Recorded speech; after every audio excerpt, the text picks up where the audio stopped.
500 वर्षों के बाद एक बार फिर अयोध्या में रामलला का मंदिर निर्मित हो रहा है। 22 जनवरी पूरे सनातनियों के लिए, देश के समस्त सनातनियों के लिए एक दीपावली के उत्सव की तरह नजर आने लगा है। और इस 22 जनवरी के आयोजन के लिए देश भर के तमाम सनातनी, देश भर के तमाम जो हिंदू हैं, दुनिया के जो राम भक्त हैं, वो इस बात की प्रतीक्षा कर रहे हैं कि जल्द से जल्द भगवान श्री राम की प्राण प्रतिष्ठा हो और वो मंदिर के दर्शन के लिए जाए। इसी बीच 22 जनवरी के लिए देश के अलग अलग हिस्सों से तमाम ऐसे लोगों को निमंत्रण मिला है जो कभी कार सेवा में शामिल थे या समाज सेवा में जुटे हुए और तरह तरह से अलग अलग माध्यमों से समाज की सेवा कर रहे हैं। भगवान श्री राम की एक समय में कभी उन्होंने सेवा की और आज पूरे समाज की सेवा में लगे हुए हैं। ऐसे ही एक हमारे बीच राम भक्त समाज सेवक हमारे बीच उपस्थित है, तो जिन्हें भगवान श्री रामलला की प्राण प्रतिष्ठा के आयोजन के लिए निमंत्रण मिला है। हम अभी उनसे बात करते हैं। आपका नाम?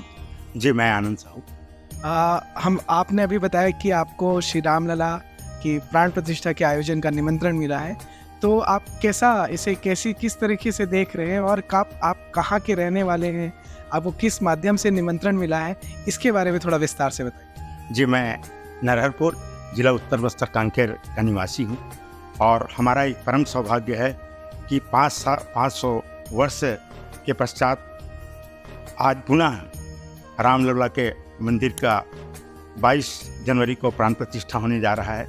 उसमें राम मंदिर न्यास ट्रस्ट की ओर से मुझे आमंत्रित किया गया है, मुझे निमंत्रण मिला हुआ है और मेरे परिवार के, मेरे बहन के जेठ जो हैं वो कार सेवक के रूप में काम किए हैं। अच्छा, आपके परिवार में कार सेवा के जो किए हैं वो ऐसे कार्यकर्ता भी रहे हैं? कौन कौन आपके परिवार से किन किन लोगों ने कार सेवा की है? जी, मेरे नाना जी भी इस कार सेवा में सम्मिलित थे और मेरे बड़ी बहन के जेठ जिनका नाम दयाराम साहू है, पुरुष बानगर के निवासी हैं, वो भी इसमें संलग्न रहे हैं। तो जैसे कि आपको प्राण प्रतिष्ठा का निमंत्रण मिला है, तो आप इसे कैसे समझ रहे हैं? आपको कैसा लग रहा है? अभी कैसा महसूस कर रहे हैं? अभी ऐसा लगता है कि अब हम हिंदू राष्ट्र की ओर अग्रसर हो रहे हैं। निश्चित रूप से मैं कहना चाहूँगा कि हमारे देश के यशस्वी प्रधानमंत्री नरेंद्र मोदी जी ने एक पहल किया और हमें स्वाभिमान से जीने का एक अवसर दिया है और उनके ही पहल से आज रामलला के मंदिर का निर्माण संपन्न होने जा रहा है और पूरे हमारे सनातनी जो भारतवर्ष में ही नहीं अपितु तो विदेशों में रहने वालों का आज गौरव खिला है। जैसा कि आप सभी देख रहे हैं और समझ रहे हैं कि भगवान श्री रामलला के मंदिर के प्राण प्रतिष्ठा में, वहाँ पे भगवान श्री रामलला के नए विग्रह के प्राण प्रतिष्ठा में जाने के लिए समाज के प्रत्येक व्यक्ति कितने उत्सुक हैं और जिन्हें निमंत्रण मिला है वह कितने भावुक होकर अपनी कहानी बता रहे हैं।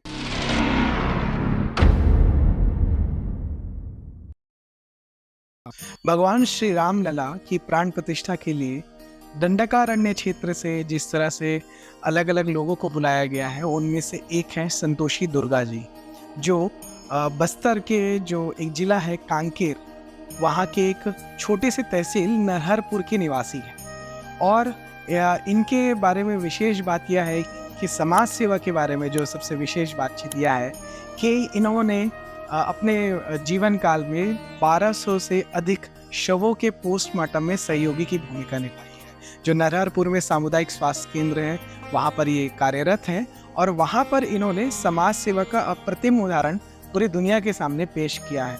तो आइए उनसे बात करते हैं कि रामलला की प्राण प्रतिष्ठा का निमंत्रण मिलने के बाद वो कैसा अनुभव कर रही हैं। तो संतोषी जी, सबसे पहले तो नमस्कार। आपको प्राण प्रतिष्ठा के लिए निमंत्रण मिला है, तो मैं सबसे पहले जानना चाहूँगा कि आपका ये अनुभव कैसा रहा है, आप अभी कैसा महसूस कर रहे हैं? जब अयोध्या से आमंत्रण आया तो मैं तो यकीन नहीं करी थी कि, मैं सपनों में नहीं सोची थी कि मेरे को ऐसा आमंत्रण पत्र वहाँ से आएगा बोल के। जब वहाँ से आमंत्रण पत्र आया तो मेरी आंख से आंसुअन थम ही नहीं रहे थे। मैं बहुत खुश हो गई, मेरे भाव के आंसू मेरे आंख से छलकने लगे और मैं रो पड़ी, 1 घंटा तक रोई। तो जब आपको निमंत्रण की सूचना मिली, तो आपको ऐसा कभी लगा कि जिसको देखने के लिए पीढ़ियाँ कभी बीत गई, जिस मंदिर के निर्माण के लिए, जिस नए मंदिर में भगवान श्री रामलला को देखने के, और आपको वहाँ जाने का अवसर मिल रहा है, तो आपको क्या लगा ये सब सोच के, ये निमंत्रण को देख? मेरे को ऐसा लगा कि श्री प्रभु राम मेरे पे बहुत आशीर्वाद ही बरसा रहे हैं जी, और शायद मेरे पूर्वजों ने कोई अच्छे कार्य किए होंगे समाज के प्रति, इसीलिए ये सौभाग्य प्राप्त मेरे पूर्वजों को नहीं मिलकर मुझ गरीब लड़की को मिला है। मैं बहुत सौभाग्यशाली। जैसे कि हम बात करते हैं कि आप बस्तर से हैं, कांकेर से हैं, तो बस्तर का जो नाम है वो पहले दंडकारण्य हुआ करता था, और इसी दंडकारण्य क्षेत्र में तभी भगवान श्री राम के पद चिन्ह पड़े थे। तो चूँकि आप उसी अब जहाँ पे भगवान श्री राम के पद चिन्ह पड़े उस क्षेत्र से आप आती हैं, और अब प्रभु श्री राम के जो इस नए मंदिर में आपको जाने का, प्राण प्रतिष्ठा के दिन ही जाने का अवसर मिलता है, तो इसे लेकर कुछ आप अलग कनेक्शन महसूस करती हैं, आपको लगता है कुछ? जी, श्री राम प्रभु जी भी बस्तर के ही हैं जी, और मैं भी वहीं से ही बस्तर की ही एक बेटी हूँ, और ये सौभाग्य मेरे को मिला है। मैं बहुत सौभाग्यशाली हूँ जो मुझे 22 तारीख प्राण प्रतिष्ठा अयोध्या जाने का इस सुनहरा अवसर मिला है। जैसा कि इन्होंने कहा कि भगवान श्री राम बस्तर के ही, तो दरअसल एक जो वन्य क्षेत्र में है, वहाँ पर एक ये मान्यता हमेशा से रही है कि जब प्रभु श्री राम अयोध्या में थे तो वो राजा राम थे, लेकिन जब वो वनवासी बने तो वो प्रभु श्री राम बन गए।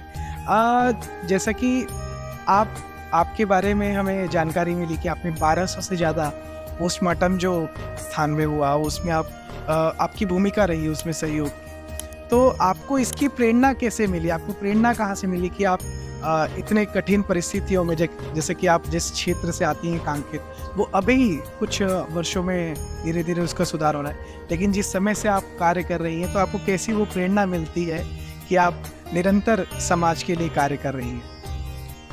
प्रेरणा तो बताऊं तो लंबी है, लेकिन ऐसे परिस्थिति हो, बेटा हो या बेटी, तो जिम्मेदारी सबकी बड़ी ही होती है, लेकिन भाई नहीं है, उसके पीछे बहन, हम 6 लोग हैं, 6 सबसे बड़ी बहन मैं ही हूँ, इसीलिए ये जिम्मेदारी मेरे ऊपर ही आ गई, और ये काम मैं नियंत्रण अभी कर रही हूँ। पापा हमारे बीच नहीं है, पापा मेरा ही प्रेरणा है, और उनका जाने का दुख मेरे को बहुत है, लेकिन बेटी हो या बेटा हो, फर्ज तो बड़े का ही होता है, घर संभालना, परिवार संभालना।